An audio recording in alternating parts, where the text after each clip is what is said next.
My name is Jennifer Collins and I'm 35 years old.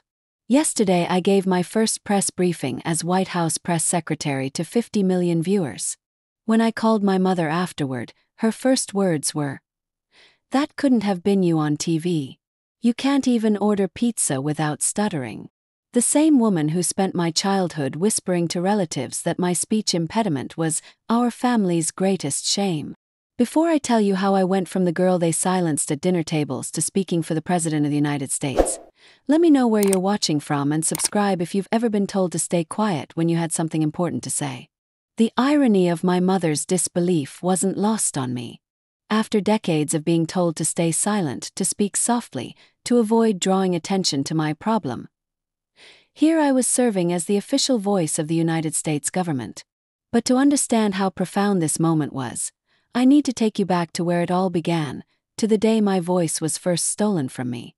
I was 5 years old when my parents first realized I was different from other children.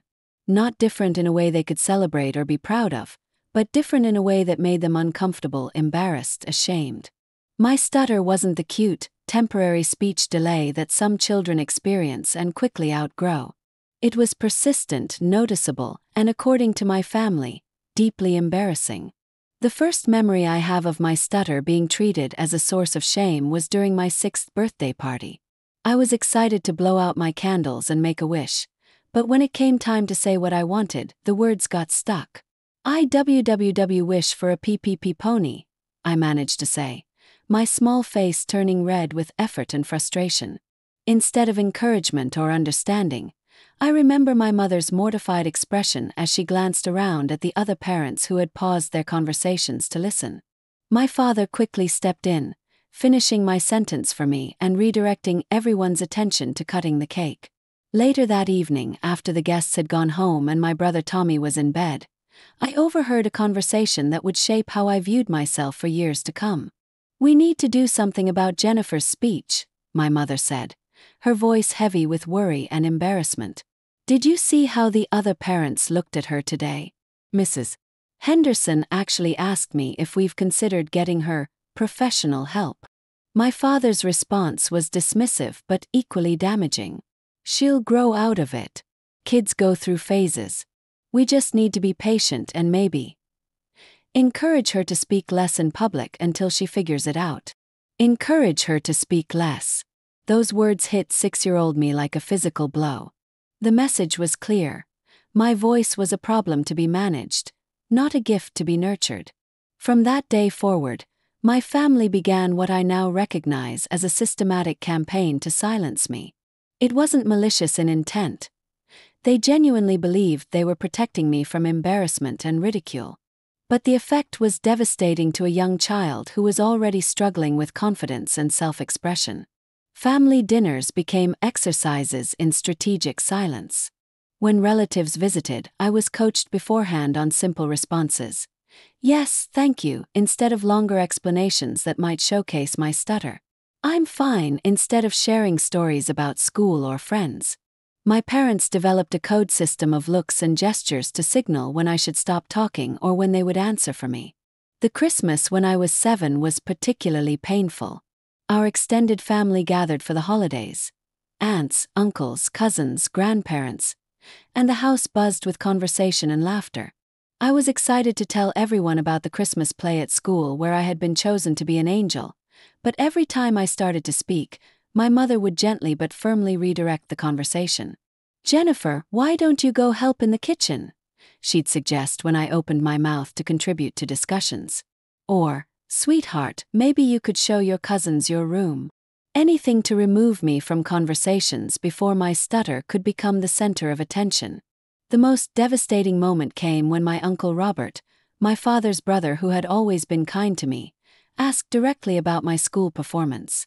"How are you doing in school, Jenny? Are you making lots of friends?" I was so excited to finally have a chance to share that I launched into an enthusiastic explanation about my teacher, my favorite subjects, and my new friend Sarah. But as my stutter became more pronounced with my excitement, I watched my uncle's expression change from interest to discomfort to pity. My mother quickly intervened. "Jennifer's doing wonderfully," she said, placing a hand on my shoulder that felt more like a silencing weight than a gesture of support. "She's just shy about talking to adults. You know how some children are." After Uncle Robert walked away, my mother pulled me aside for what she called a little chat. "Sweetheart," she said, kneeling down to my level, "I know you want to tell everyone about school, but sometimes it's better to listen more than we talk. When we talk too much, especially when we're excited, people might not understand us as well. Do you know what I mean?" Even at 7, I understood exactly what she meant. My voice was a liability. My excitement was inappropriate. My stutter was something to be hidden and managed, not accepted or worked with. The pattern continued throughout elementary school. Parent-teacher conferences became sources of anxiety as my parents worried about what my teachers might say about my classroom participation. When Mrs. Garcia, my third-grade teacher, suggested that I might benefit from speech therapy, my parents' reaction was immediate and negative. "We don't think that's necessary," my father told her firmly. "Jennifer just needs to gain more confidence. Calling attention to her speech differences might make her more self-conscious." What they really meant was that speech therapy would acknowledge publicly that something was wrong with their daughter, something that reflected poorly on them as parents. It was easier to minimize the problem than to address it head-on. My brother Tommy, 3 years younger than me, quickly learned the family dynamics. He became the family spokesperson by default, often answering questions directed at me or explaining my needs to others. While this might have seemed helpful, it actually reinforced the message that I couldn't be trusted to speak for myself. "Jennifer wants the blue cup," he'd tell our grandmother when I hesitated to ask directly. "Jennifer likes cartoons, not news," he'd inform our parents when they asked about TV preferences. Tommy wasn't being malicious. He was a child following the example set by our parents. But each time he spoke for me, my voice became a little smaller, a little less necessary. The most painful part of this period wasn't even the stutter itself, but the message it sent about my worth and my place in the family. I began to internalize the belief that I was a burden, a source of embarrassment, someone whose natural way of communicating was fundamentally flawed and needed to be hidden. School picture day became an annual source of anxiety. Not because of how I looked, but because the photographer would inevitably try to engage me in conversation to help me smile naturally. "What's your favorite subject?" they'd ask, or "Tell me about your pets." My mother would quickly step in with answers, explaining that I was camera shy, rather than dealing with the reality of my communication differences. The cumulative effect of 7 years of this treatment was devastating to my sense of self. By the time I finished elementary school, I had learned to view myself through my family's eyes. As a liability to be managed, a problem to be solved, a voice that was better left unheard. Entering high school marked a new phase in my relationship with my voice and my family's attempts to control it. At 13, I was old enough to understand that my stutter wasn't going away on its own, but I was also developing the cognitive capacity to recognize that my family's approach might not be helping me. The first crack in my acceptance of their narrative came during freshman orientation. We were asked to introduce ourselves to the class, sharing our names and one interesting fact about ourselves. I had prepared extensively, practicing a simple introduction that I hoped would minimize my stutter. "My name is Jennifer Collins. I like to read." But when my turn came, something unexpected happened. Despite my nervousness and the inevitable stuttering that occurred, my classmates didn't react with the horror or embarrassment that I had been conditioned to expect. A few nodded encouragingly, one girl smiled warmly, and the teacher simply moved on to the next student as if nothing unusual had happened. For the first time in my memory, my stutter had been met with acceptance rather than shame. It was a small moment, but it planted a seed of doubt about everything my family had taught me about my voice being a source of embarrassment. That evening at dinner, I tentatively shared this experience with my family. "I had to introduce myself in English class today," I said, "and it went okay.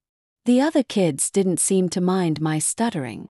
My mother's response was swift and well-intentioned but ultimately damaging. "Oh, sweetie, they were probably just being polite. People don't usually say anything about these things to your face. It's better not to put yourself in those situations too often." My father nodded in agreement. Your mother's right. It's nice that they were kind, but you don't want to push your luck. Maybe try to keep your answers short in class so you don't draw too much attention to yourself. Once again, my family's message was clear. My success was not in learning to communicate effectively despite my stutter, but in finding ways to communicate less, to make myself smaller, to avoid situations where my differences might be noticed. But high school presented challenges that couldn't be avoided through silence.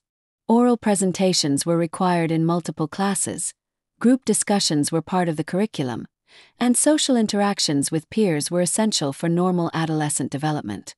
During my sophomore year, my English teacher, Mrs. Rodriguez, pulled me aside after a particularly difficult presentation. I had been assigned to present on To Kill a Mockingbird, and despite hours of preparation, my nervousness had caused significant stuttering throughout my talk. Jennifer, she said gently, I want you to know that your insights about the novel were brilliant. Your analysis of the themes of prejudice and understanding was sophisticated and thoughtful. I could see how much work you put into preparing this presentation. I waited for the but that I was sure was coming. The suggestion that I work on my speaking skills or the offer to let me do written reports instead of oral presentations in the future. But Mrs. Rodriguez surprised me. Have you ever considered speech therapy? She asked. Not because there's anything wrong with how you communicate, but because there are techniques that might help you feel more confident and comfortable when speaking. It's not about changing who you are. It's about giving you tools to express yourself more easily. The suggestion sparked something in me that I hadn't felt before. Hope. For the first time, an adult was suggesting that my stutter was something that could be worked with rather than something that needed to be hidden or eliminated. That evening, I approached my parents with Mrs. Rodriguez's suggestion. Their reaction was immediate and predictably negative. Absolutely not, my father said firmly. We've talked about this before. Speech therapy would just call more attention to the problem. Jennifer needs to learn to work with what she has, not rely on external help that might not even work. Frustrated and increasingly aware of the limitations that my family's approach was placing on my life, I began to research speech therapy on my own. I would use the computers at school during lunch periods to research stuttering, speech therapy techniques, and support resources. What I discovered changed my understanding of myself and my condition completely. I learned that stuttering was a neurological difference, not a character flaw or a sign of intelligence deficit. I read about famous people who stuttered, politicians, actors, scientists, who had achieved remarkable success without hiding their speech differences. Armed with this new knowledge, I approached my parents again, this time with more information and greater determination. I've been reading about stuttering, I told them during dinner one evening. Did you know that about 1% of the population stutters? And that many successful people have stutters? There are techniques that can help, and speech therapy isn't about fixing something that's broken. It's about learning strategies to communicate more effectively. The argument that followed was the first real conflict I'd ever had with my parents. They accused me of being ungrateful for their support, of creating problems where none existed. I accused them of being more concerned with their own embarrassment than with my growth and development. The fight ended with my father's ultimatum. If you bring up speech therapy one more time, you can find your own way to pay for college. We're not going to support someone who thinks we've failed as parents. Faced with a choice between open rebellion and strategic patience, I chose a third path: secret action. If my family wouldn't support my efforts to address my stutter directly, I would find ways to work on it myself. I began checking out books about speech therapy and stuttering from the school library. I practiced breathing exercises and fluency techniques in my bedroom. Most importantly, I began to deliberately seek out speaking opportunities at school, despite my family's encouragement to remain quiet. I joined the debate team, knowing that it would force me to speak publicly and regularly. I volunteered for oral presentations instead of avoiding them. I participated more actively in class discussions, even when my stutter was noticeable. The results were mixed but encouraging. My stutter didn't disappear, But my confidence in my ability to communicate despite it began to grow.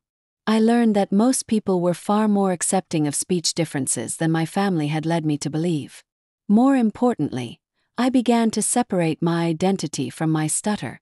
Instead of viewing myself as the girl who stutters, I started to see myself as a person who has something to say and is learning to say it effectively. My family remained committed to their approach of minimizing and managing my speech differences. They continued to answer for me in social situations, to discourage me from speaking up in group settings, and to express concern when I volunteered for speaking roles at school. "I don't understand why you keep putting yourself in situations where your stutter is so noticeable," my mother would say after parent-teacher conferences where my increased class participation was mentioned. "You're just making things harder for yourself." But I was beginning to understand something that my family couldn't see. Making things harder for myself in the short term was actually making my life easier in the long term. Every time I spoke despite my stutter, every time I pushed through the discomfort and embarrassment, I was building confidence and competence that would serve me for the rest of my life. College represented my first real opportunity to define myself outside of my family's narrative about who I was and what I was capable of. When I arrived at Georgetown University in the fall of 2006, I was determined to use this fresh start to explore my potential without the constant weight of family expectations and limitations. Choosing Georgetown hadn't been easy. My parents had strongly encouraged me to attend our local state university, where I could live at home and where they could continue to provide what they called support, but what I had come to recognize as control and limitation. "Why do you need to go so far away?" my mother had asked when I showed them my acceptance letter. "Georgetown is expensive, and you don't know anyone there. Wouldn't you be more comfortable somewhere closer to home where people understand your situation?" But I had been awarded a partial scholarship based on my academic performance and a compelling personal essay about overcoming communication challenges. For the first time in my life, my stutter had actually become an asset rather than a liability. "I want to study political science," I told my parents, "and Georgetown has one of the best programs in the country. This is my chance to really challenge myself academically." My father's reaction was immediate and predictable. "Jennifer, be realistic. Political science leads to careers in government, law, public speaking.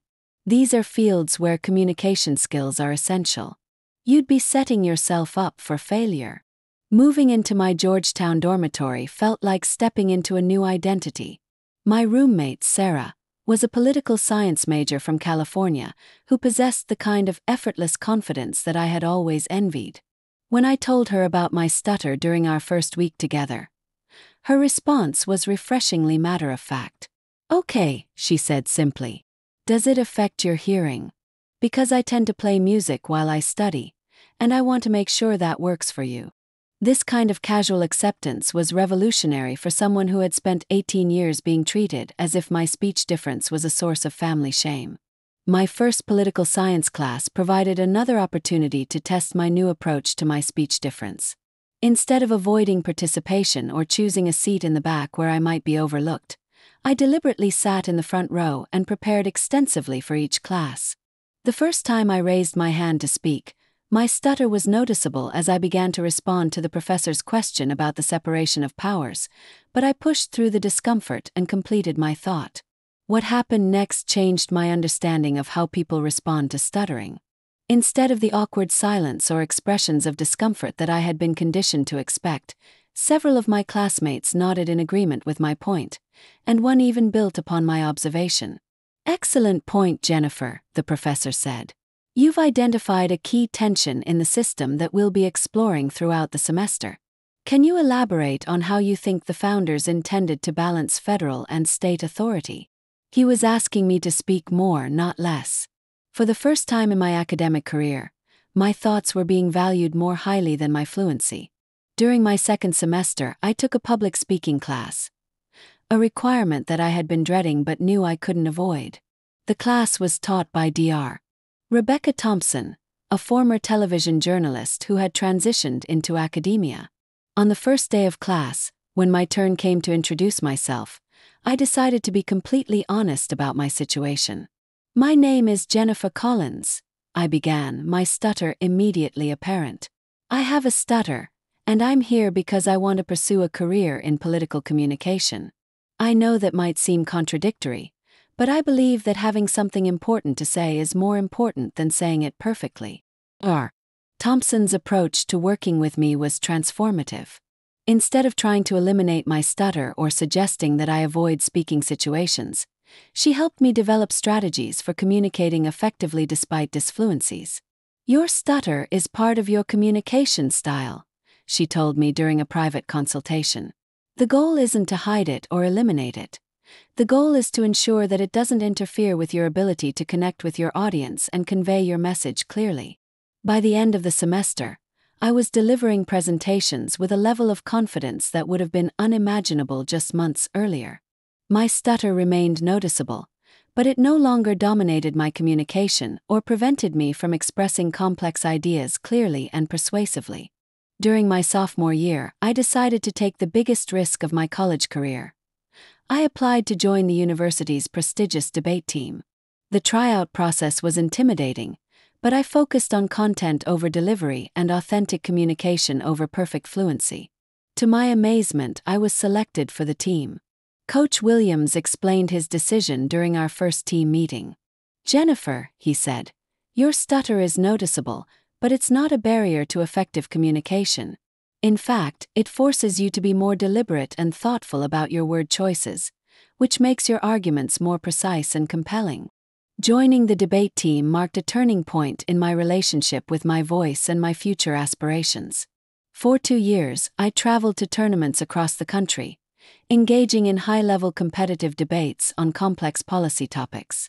When I called home to share news of our team's victory at a regional tournament, my parents' response was characteristically mixed. "That's nice, dear," my mother said, "but are you sure all this public speaking is good for you? Your father and I worry that you're putting yourself under too much pressure." "Mom," I replied, "my stutter isn't getting worse. If anything, it's becoming less of a factor in my life because I'm learning to communicate effectively despite it." The tension came to a head during my junior year when I announced my intention to apply for internships on Capitol Hill. My family's reaction was swift and negative. "Jennifer, you're setting yourself up for disappointment," my father said. "These are prestigious positions that go to the most polished, articulate students. They're not going to hire someone with a speech impediment for a job that requires constant communication." "They might," I replied, "if that person has something valuable to contribute and the skills to communicate effectively. My stutter doesn't prevent me from doing good work. It just makes my communication style different." Armed with confidence I had built through academic success and debate competition, I applied for several competitive internships in Washington, D.C. To my family's surprise and my own satisfaction, I was accepted for a summer internship in the office of Congressman David Park. The acceptance call came while I was home for spring break. When the chief of staff called to offer me the position, my mother answered the phone and nearly hung up, thinking it was a prank call. "Jennifer," she called to me, her voice filled with confusion, "there's someone on the phone claiming to be from a congressman's office. They say they want to offer you a job." The summer of 2009 marked my first real entry into the world of professional politics. Congressman David Park's office was located in the Cannon House office building, and walking through those marble corridors for the first time, I felt simultaneously intimidated and energized. My supervisor was Maria Santos, an experienced legislative aide who had worked on the Hill for over a decade. During our first meeting, she outlined my responsibilities: answering constituent phone calls, researching policy issues, drafting correspondence, and occasionally attending committee hearings. "I should mention," I said during our initial conversation, "that I have a stutter. It's noticeable, but it doesn't affect my ability to do the work. I wanted you to know in case it comes up during phone calls or meetings." Maria's response was refreshingly practical. "Okay, good to know. If you're comfortable handling phone calls, great. If there are situations where you'd prefer to have someone else take the lead on verbal communication, just let me know." My first week was challenging but exhilarating. Answering constituent phone calls required me to speak clearly and professionally with people from all walks of life. My stutter was noticeable during many of these conversations, but I discovered something remarkable. Most callers were far more interested in getting help with their problems than in how smoothly I spoke. One conversation in particular stands out from that first week. An elderly veteran named Robert Martinez called about issues with his VA benefits. As I explained the process for filing an appeal, my stutter became more pronounced due to my nervousness. "Ma'am," he said gently, "I can hear that you're working hard to help me, and I appreciate that. Take your time. I'm not going anywhere." His kindness reminded me of something I had learned in college but sometimes forgot under pressure. Most people are fundamentally decent and understanding when they encounter differences in communication styles. As the summer progressed, my confidence grew and my responsibilities expanded. Maria began assigning me more complex research projects and eventually invited me to attend committee hearings and briefings. During a hearing on education funding, I watched various witnesses testify before the subcommittee. Some were polished speakers who delivered their remarks flawlessly, but others were teachers, parents, and community advocates who spoke with passion and authenticity despite occasional verbal stumbles or nervousness. What struck me was that the most compelling testimony often came not from the most fluent speakers, but from those who had something important to say and the courage to say it despite communication challenges. Toward the end of my internship, Congressman Park himself stopped by the office to meet with staff and interns.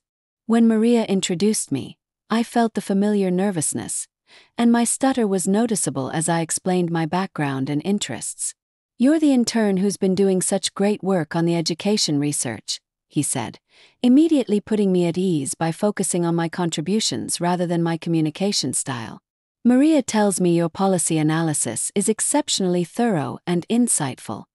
Have you considered a career in legislative work?" The question caught me off guard. Despite my growing confidence, I still carried some of my family's doubts about whether someone with my communication differences could succeed in high-level political work. "I'd love to," I said honestly, "but I sometimes wonder if my stutter would be a limitation in a field where public speaking and media interaction are so important." Congressman Park's response was both surprising and inspiring. "Some of the most effective legislators I know aren't the smoothest speakers," he said. "They're the ones who do their homework, who listen carefully to their constituents, and who fight passionately for what they believe in. Your stutter doesn't change your ability to do any of those things." When my internship ended, Maria offered me a part-time position during my senior year, working remotely on research projects and occasionally coming to DC for important votes or hearings. My family's reaction to this career development was characteristically mixed.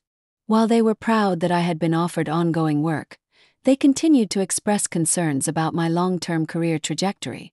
"It's wonderful that they've offered you more work," my mother said during one of our weekly phone calls, "but you're still mostly doing research and behind-the-scenes work, right? You're not having to do a lot of public speaking or media interviews." "Some of both," I replied honestly. "But Mom, the public speaking is getting easier with practice.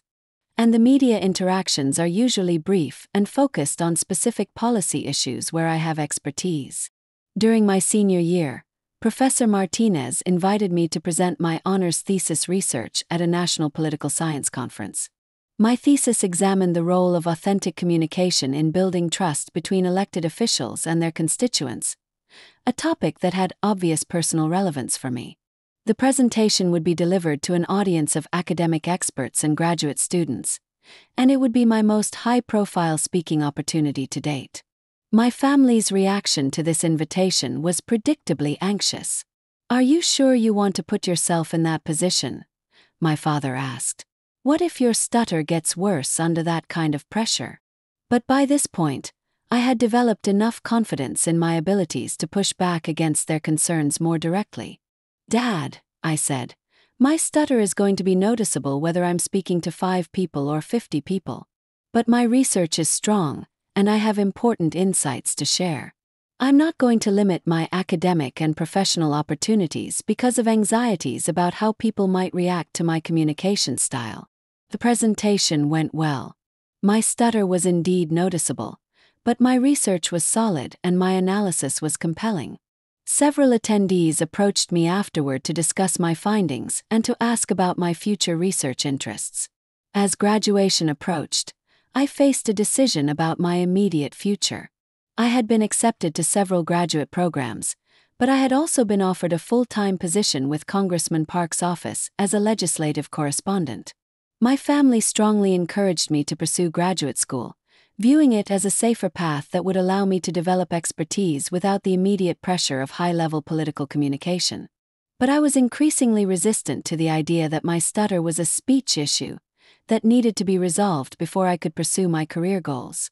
My experience on Capitol Hill had shown me that I could be effective in political communication despite my disfluencies.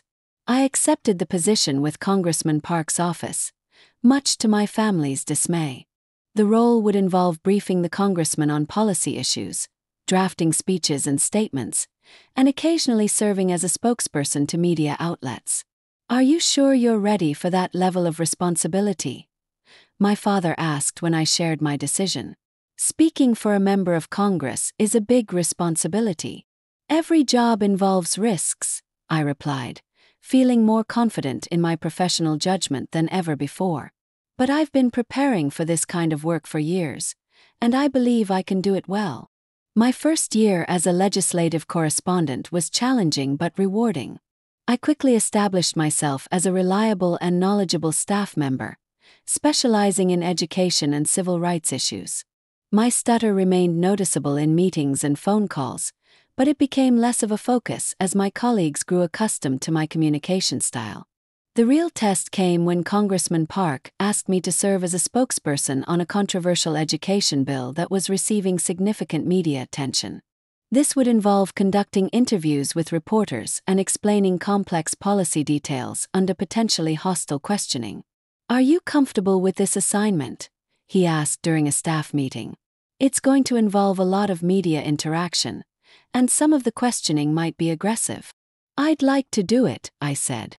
"I know this issue better than anyone else on staff, and I believe I can represent your position effectively." The media interviews that followed were among the most challenging communication experiences of my life. Reporters asked complex questions about funding formulas and federal regulations, often interrupting or pushing back on my responses. My stutter was noticeable throughout these interactions, but I focused on providing accurate information and clear explanations. The coverage that resulted was fair and accurate. While some articles mentioned my stutter in passing, most focused on the policy details and political implications of the legislation. "You did excellent work," Congressman Park told me after the bill passed. "Your command of the details was impressive, and you communicated our position clearly and persuasively under pressure." Over the next several years, my responsibilities continued to expand. I was promoted to legislative aide, then senior legislative aide, with increasing responsibility for policy development and external communication. I began writing speeches for Congressman Park, briefing him before major votes, and serving as his representative at conferences and coalition meetings. My family gradually began to acknowledge my professional success, though they continued to express surprise at my ability to thrive in such a communication-intensive field. "I saw you on C-SPAN yesterday," my mother said during one of our phone calls, referring to a committee hearing where I had been sitting behind Congressman Park. "You looked so professional and confident. I never would have imagined when you were little that you'd be working at such a high level." The comment was meant as a compliment, but it also revealed the persistence of their limited expectations. Even as they witnessed my success, they continued to view it as surprising rather than the natural result of years of hard work and skill development. By 2016, I had established myself as one of the most knowledgeable and effective legislative aides on Capitol Hill, but my family remained largely unaware of the scope of my responsibilities and influence. To them, I was still working for a congressman, in what they assumed was a junior behind-the-scenes role. The reality was quite different. After 6 years in Congressman Park's office, I had become his most trusted policy advisor, his primary speechwriter, and his go-to person for media strategy on complex legislative issues. This disconnect became apparent during family gatherings, where my career was still discussed in terms that suggested I was somehow fortunate to have found work that accommodated my limitations. "It's so nice that Jennifer found a place where they're understanding about her speech issues," my aunt would say during holiday dinners, as if I were working at a charitable organization rather than in one of the most competitive environments in American politics. Meanwhile, my actual work was becoming increasingly high-profile and demanding. Congressman Park had been elected to the House Democratic leadership, and with this elevation came increased media attention and greater responsibility for communicating the party's message. As his senior policy advisor, I was often called upon to brief him before television interviews, help him prepare for debates, and draft statements for major news events. I also began serving as his representative at high-level strategy meetings with other Democratic offices and advocacy organizations. One particularly significant moment came during the 2016 election cycle, when Congressman Park was asked to serve as a surrogate speaker for the Democratic presidential campaign. As his senior aide, I was responsible for traveling with him, preparing his remarks, and serving as his liaison with local campaign officials and media outlets. During a campaign swing through Ohio, I found myself in exactly the kind of high-pressure communication situation that my family had spent decades warning me to avoid. A local television reporter wanted to interview Congressman Park about education policy, but he was delayed at another event. The campaign scheduler asked if I could provide background information to the reporter while we waited. The conversation that followed lasted nearly 20 minutes and covered complex policy details about federal education funding and charter school regulations.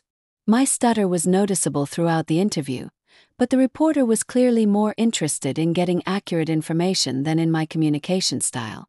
When Congressman Park finally arrived and conducted his on-camera interview, the reporter mentioned that his aide had provided excellent background information that had helped her prepare more substantive questions. "Jennifer knows these issues better than anyone," Congressman Park replied. "She's one of the sharpest policy minds on the Hill. I'm lucky to have her on my team." The 2016 election results created new opportunities for advancement. Congressman Park was appointed to chair a major subcommittee, which meant expanding his policy portfolio and increasing his media responsibilities. He offered me a promotion to legislative director, a senior position that would involve supervising other staff members, coordinating with leadership offices, and serving as his primary representative in high-level policy negotiations. "Are you ready for this level of responsibility?" he asked during our discussion about the promotion. "It's going to involve a lot more public-facing work, including some situations where you'll be speaking for the office without me there to provide backup." "I'm ready," I replied. "I've been preparing for this kind of work for years, and I believe I can represent your office effectively in any situation that arises." My family's reaction to this promotion was characteristically mixed. While they expressed pride in my advancement, they also voiced familiar concerns about the increased communication demands. "Are you sure you want that much responsibility?" my mother asked when I shared the news. "It sounds like you'll be speaking for him publicly. What if your stutter gets worse under that kind of pressure?" "Mom," I replied, "my stutter isn't going to get worse because I have more responsibility. If anything, it's becoming less of a factor in my work because I'm so comfortable with the subject matter." In my new role as legislative director, I quickly proved that their concerns were unfounded. I successfully managed a staff of 6 people, coordinated complex policy initiatives across multiple committees, and represented Congressman Park's office in dozens of high-level meetings and negotiations. One of my most significant achievements during this period was leading the development of a comprehensive education reform bill that attracted bipartisan support and eventually became law. The process involved months of negotiations with other congressional offices, education advocacy groups, and industry representatives. Throughout these negotiations, my stutter was occasionally noticeable, but it never prevented me from effectively representing our office's interests or building the relationships necessary to advance the legislation. In fact, several negotiating partners commented that my thorough preparation and detailed knowledge of the issues made me one of the most effective advocates they had worked with. When the bill was signed into law, Congressman Park made sure to publicly acknowledge my role in its development during his remarks at the signing ceremony. This legislation wouldn't have been possible without the tireless work of my legislative director, Jennifer Collins, he said. Her expertise, dedication, and strategic thinking were essential to building the coalition that made this victory possible. I was standing just off stage during his remarks, and I felt a profound sense of accomplishment not just in the policy victory, but in the recognition of my contributions to an important public achievement. But even this public recognition didn't change my family's fundamental perceptions of my career. When they saw news coverage of the bill signing, their response focused more on their surprise at my visibility than on pride in my accomplishments. "I saw you on TV during that education bill ceremony," my father said during our next phone call. "You were standing right behind the congressman. That must have been nerve-wracking with all those cameras." "Actually, it felt great," I replied. "It was wonderful to see years of work come to fruition and to be publicly recognized for my contributions to such important legislation. I just hope all this attention doesn't put too much pressure on you," he said, still viewing my success through the lens of potential problems rather than celebrating the achievement itself. Meanwhile, the family continued their pattern of minimal contact and maximum dismissiveness. When I was awarded the prestigious Breakthrough Prize in Public Service, worth significant recognition in political circles, my mother's response was telling. "That's nice, dear," she said when I called to share the news. "Tommy just got promoted to assistant manager at his retail job. We're so proud of him." The comparison was so ridiculous it was almost surreal. A major public service award was being equated with a retail promotion, as if they were equivalent achievements worthy of the same level of recognition. By age 30, I had published policy papers in major journals, been quoted as an expert in national media outlets, and was being mentioned as a rising star in Democratic politics. My work had influenced federal legislation affecting millions of Americans, and I was regularly consulted by senior lawmakers on complex policy issues. But to my family, I was still the embarrassing daughter they preferred to keep hidden, the problem child whose success somehow made them uncomfortable rather than proud. The culmination of this phase of my career came in early 2020, when Congressman Park was recruited to serve as a senior advisor to the Democratic presidential campaign. This role would require him to take a leave of absence from Congress, but it also created an opportunity for me to gain experience in presidential-level politics. He recommended me for a position as a policy advisor to the campaign, a role that would involve developing position papers, preparing the candidate for debates, and serving as a spokesperson on key issues during media interviews and press conferences.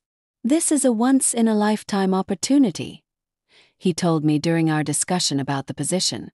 "You'd be working at the highest levels of American politics, helping to shape the message and policy platform of a potential president.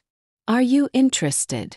The opportunity was indeed extraordinary, but it would also require me to operate in an even more high-pressure, media-intensive environment than I had ever experienced.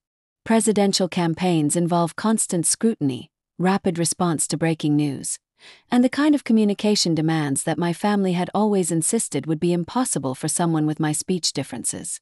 "I'm very interested," I replied. "I believe I can contribute significantly to the campaign's policy development and communication efforts." When I shared this opportunity with my family, their reaction was predictably mixed. While they expressed pride in being offered such a high-level position, they also voiced the familiar concerns about communication demands and potential criticism. "Are you sure you're ready for that level of scrutiny?"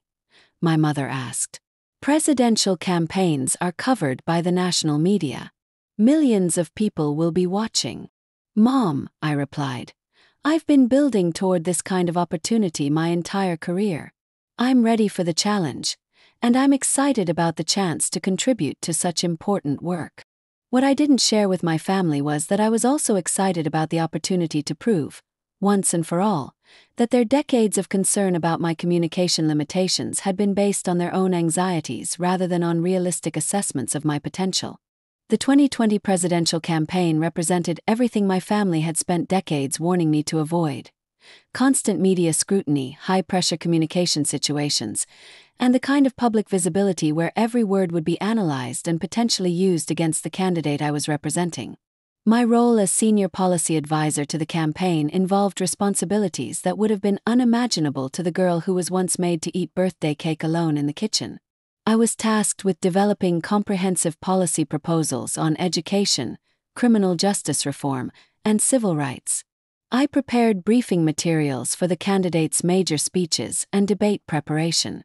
Most significantly, I served as one of the campaign's primary spokespersons to national media outlets. The transition from congressional politics to presidential campaigning was intense and immediate.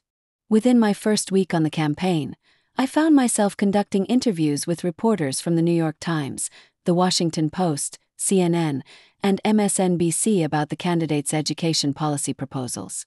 My first major interview was with Sarah Chen, a political correspondent for CNN, about our candidates' plan to increase federal funding for special education programs. The irony of discussing special education policy while managing my own communication difference wasn't lost on me, but I focused on the substance of the policy rather than on my personal connection to the issue. The interview lasted nearly 30 minutes and covered complex details about federal funding formulas, state implementation requirements, and projected outcomes for students with disabilities.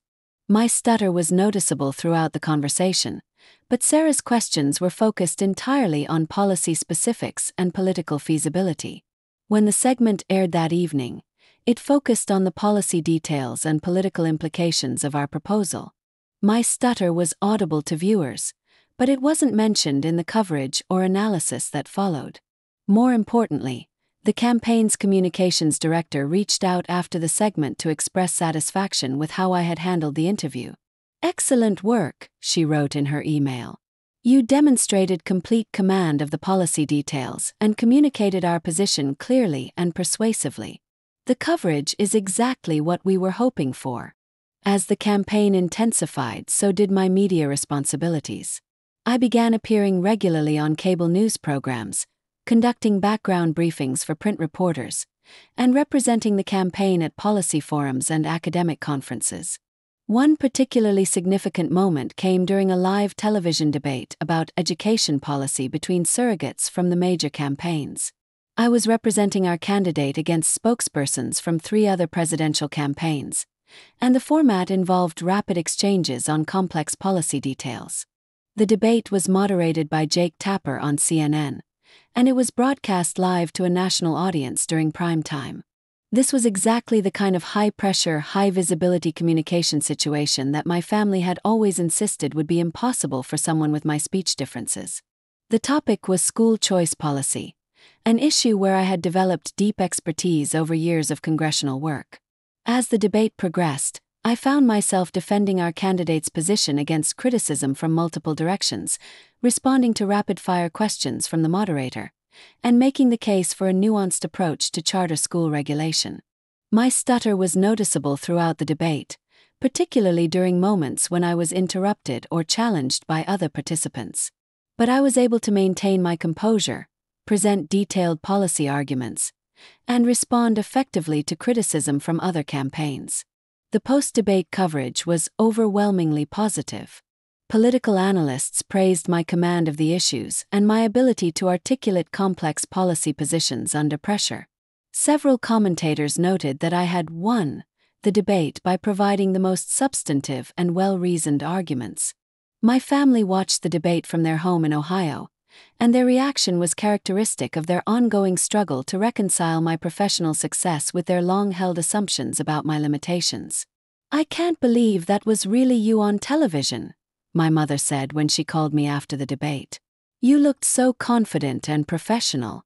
I kept waiting for your stutter to get in the way, but you just kept talking and making your points." "Mom," I replied, "this is what I do now. This is my job and I'm good at it. My stutter is part of how I communicate, but it doesn't prevent me from doing the work effectively." As the campaign moved into the general election phase, my responsibilities expanded even further. I was asked to help prepare the candidate for the presidential debates, which involved developing policy briefing materials, anticipating opponent attacks, and helping craft responses to likely questions. The most challenging moment of the campaign came during a live town hall event where I was asked to serve as a surrogate for the candidate who had been delayed due to weather. I would need to field questions from undecided voters about a wide range of policy issues, with the event being broadcast live on national television. The 90-minute event covered topics ranging from healthcare and immigration to foreign policy and economic recovery. I fielded dozens of questions from audience members representing diverse backgrounds and perspectives, many of whom were skeptical of our candidates' positions. My stutter was noticeable throughout the event, particularly during moments when audience members interrupted or challenged my responses. But I was able to maintain composure, provide detailed policy explanations, and connect our candidates' proposals to the real-world concerns that voters had raised. The post-event coverage was overwhelmingly positive, with political commentators praising my ability to handle challenging questions with grace and expertise. More importantly, several undecided voters who had attended the event were quoted in news coverage expressing appreciation for the detailed policy information I had provided. The campaign manager summed up this evolution during a senior staff meeting following the town hall. "Jennifer has become one of our most valuable assets," she said. "She combines policy expertise with authentic communication skills that voters really respond to. Her ability to explain complex issues in accessible terms while maintaining credibility with experts is exactly what we need in this final phase of the campaign." When our candidate won the election, I was offered a position in the new administration as a senior policy advisor in the White House. But before I could fully process this opportunity, I received an even more significant offer. The president-elect wanted to nominate me for the position of White House press secretary, the administration's primary spokesperson to the national media, and the person responsible for conducting daily press briefings that would be watched by millions of Americans. The offer was both thrilling and daunting. The press secretary position represented the pinnacle of political communication roles, requiring daily interaction with hostile reporters, the ability to think quickly under pressure, and the skill to represent the administration's positions clearly and persuasively in high-stakes situations.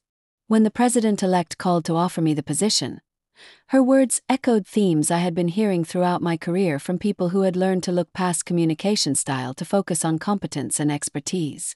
"Jennifer," she said, "you're the most knowledgeable and effective communicator on our team. You have the expertise, the integrity, and the communication skills to excel in this role. Your stutter doesn't change any of that.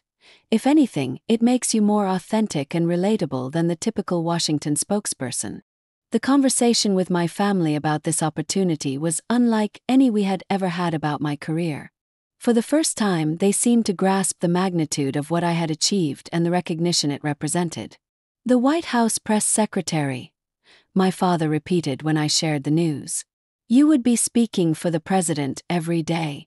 On national television." "That's the job," I confirmed. "It's a significant responsibility, but I believe I'm ready for it. I've been building toward this kind of role my entire career." My mother's reaction was more emotional than I had expected. "Jennifer, I don't know what to say. When you were little, we were so worried about your future. We thought your stutter would prevent you from having the kind of career you wanted. But this is incredible." For the first time in our relationship, I heard genuine amazement in her voice rather than the qualified pride or persistent concern that had characterized her previous responses to my achievements. "We were wrong," my father added quietly. "We were so focused on your stutter that we couldn't see everything else you were capable of. We thought we were protecting you, but maybe we were just projecting our own fears." Yesterday marked the culmination of a journey that began 30 years ago when a little girl was told to stay quiet because her voice was embarrassing to her family. As I stood behind the podium in the White House press briefing room, facing 50 of the nation's most aggressive political reporters and speaking to an audience of 50 million Americans, I thought about how far I had traveled from that kitchen table where I once ate birthday cake alone. My first press briefing as White House press secretary was everything my family had spent decades warning me it would be: high pressure, high stakes, and highly scrutinized. Reporters asked challenging questions about complex policy issues, interrupted my responses, and pushed back on the administration's positions with aggressive questioning. My stutter was noticeable throughout the 45-minute briefing, particularly during moments when reporters spoke over each other or when I was addressing particularly contentious topics. But something remarkable happened. The questions focused on policy substance, not on my communication style. The follow-up coverage analyzed the administration's positions and my responses to specific issues, not my fluency or speaking patterns. More importantly, I felt completely comfortable and confident throughout the briefing. This wasn't because my stutter had disappeared or because I had learned to hide it effectively. It was because I had finally internalized something that had taken me decades to learn. Effective communication is about much more than perfect fluency. When the briefing ended, I felt a sense of professional satisfaction that went beyond personal achievement. I had successfully represented the president and the administration in one of the most challenging communication environments in American politics. The most meaningful moment came later that evening, when I called my parents to check in after the day's events. "We watched the whole thing," my mother said, her voice filled with an emotion I had rarely heard before. "You were incredible. You answered every question with such authority and knowledge. You looked so comfortable and confident up there." "Thank you," I replied. "It felt good. This is the work I've been preparing for my entire career." "Jennifer," my father interjected, "I owe you an apology. We spent so many years telling you that your stutter would hold you back, that you needed to find quiet behind-the-scenes work that wouldn't require much speaking. We were completely wrong." The conversation that followed was unlike any we had ever had about my career or my communication differences. For the first time, my parents were able to see my stutter not as a limitation that I had somehow overcome, but as simply one characteristic of a successful professional who had achieved exactly what she had set out to accomplish. "Your stutter doesn't define you," my mother said. "We thought it did for so many years, but watching you today, it's clear that you're defined by your intelligence, your preparation, your expertise, and your integrity. The stutter is just part of how you talk." The weeks and months that followed my appointment as press secretary brought new challenges and opportunities, but also a sense of completion regarding my relationship with my voice and my family's perceptions of my potential. My daily press briefings became a routine part of the Washington news cycle, with reporters and political observers growing accustomed to my communication style and focusing their attention on the substance of my responses rather than on my delivery. More significantly, I began receiving messages from people around the country who had been inspired by seeing someone with a communication difference in such a prominent role. Parents of children who stuttered wrote to thank me for showing their kids that speech differences didn't have to limit their aspirations. One letter that particularly moved me came from a high school student named Michael Chen, who wrote, "Dear Miss Collins, I stutter too, and my parents have been telling me that I should consider careers that don't require much speaking. But watching you at the White House press briefings has shown me that I don't have to limit my dreams because of how I talk. Thank you for showing me that someone like me can have a voice in important conversations." 6 months into my tenure as press secretary, I was invited to speak at the annual conference of the National Stuttering Association. Standing before an audience of several hundred people who stuttered, along with their families, speech therapists, and advocates, I felt a profound sense of connection and purpose. 30 years ago, I began. I was a little girl whose family loved her but couldn't see past her stutter to recognize her potential. They meant well, but they taught me that my voice was something to be ashamed of, something to hide, something that would always hold me back. I talked about the journey from that silenced childhood to the White House podium, emphasizing that success hadn't come from eliminating my stutter but from learning to communicate effectively despite it. "I want every person in this room to understand," I said, "that your stutter is not a barrier to your dreams unless you let other people convince you that it is. Yes, some people will focus on how you speak rather than what you say. But you will also develop strengths that others don't have: resilience, empathy, preparation skills, and an authenticity that comes from having to work harder to be heard." The response from the audience was overwhelming, with many people sharing their own stories of overcoming limitations imposed by others' assumptions about what people who stutter could achieve. My parents, who had traveled to the conference to hear me speak, approached me afterward. "We're sorry we couldn't see what others could see," my mother said, tears in her eyes. We were so focused on protecting you from embarrassment that we couldn't recognize your strength. And we're grateful, my father added, that you didn't let our limitations become your limitations. You proved that our fears about your future were unfounded, and you did it with grace and determination. Today, as I prepare for each press briefing, I think about the 8-year-old girl who was made to eat birthday cake alone in the kitchen because her stutter made guests uncomfortable. I think about the teenager who was told not to pursue careers involving public speaking. I think about the college student whose family couldn't imagine her succeeding in political communication. And I think about how wrong they all were, not because they were bad people, but because they couldn't see past one characteristic to recognize all the others that would ultimately define my success. My stutter is still noticeable when I speak from the White House podium. It's part of who I am, and I'm no longer interested in hiding it or apologizing for it. Instead, I use it as a reminder that effective communication comes from having something important to say and the courage to say it, regardless of how perfectly you might say it. The little girl who was once told to stay quiet has become the official voice of the American government. The family who once viewed her stutter as a source of shame now brags about her achievements to anyone who will listen. The communication difference that was once seen as a barrier has become a source of authenticity and strength. If you're watching this and you've ever been told to stay quiet because your voice wasn't good enough, I want you to know that they were wrong. Your voice matters, your perspective is valuable, and your dreams are achievable regardless of how you sound when you express them. My name is Jennifer Collins, I'm 35 years old, and I stutter. And that's not despite my success in political communication.